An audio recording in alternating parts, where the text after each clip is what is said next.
Selamünaleyküm hemmeге.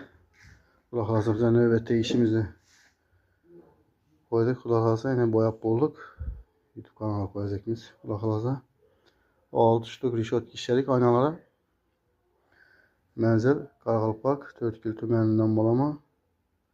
Adım Serdar. Ha şimdi suvarkilik işler olsa yine rişot ki zabor kin darvaza işik olsa yine koldan gelincesine iş yaparız. Kulak asa.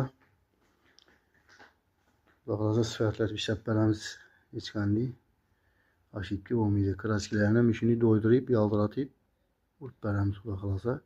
Özənizəm xalq istəklərinizə qarab işləplərimiz. Özənizə ideya şimdi nəsə olsa şu an xarabam işləplərimiz kolumuza gəlincəsinə.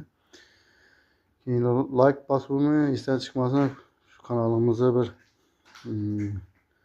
bir adamla görüşləri üçün like'larını ayırmışlar diye umutluyum. Sağ olasınlar, selamet olasınlar. Şu erzmeye, şu minnetimizde bir like'larını basıp koyun. Sizlerden minnettar olamız. Sağ olasınlar, selamet olasınlar. Telefon nömrələrimizi bəstə qaldırırıq. Şundan ağzındakı açıb ötəmiz. 97'lik 353 54 59 adım Serdar. Kraskiler yine yandırıp tutmaya kulak alasa.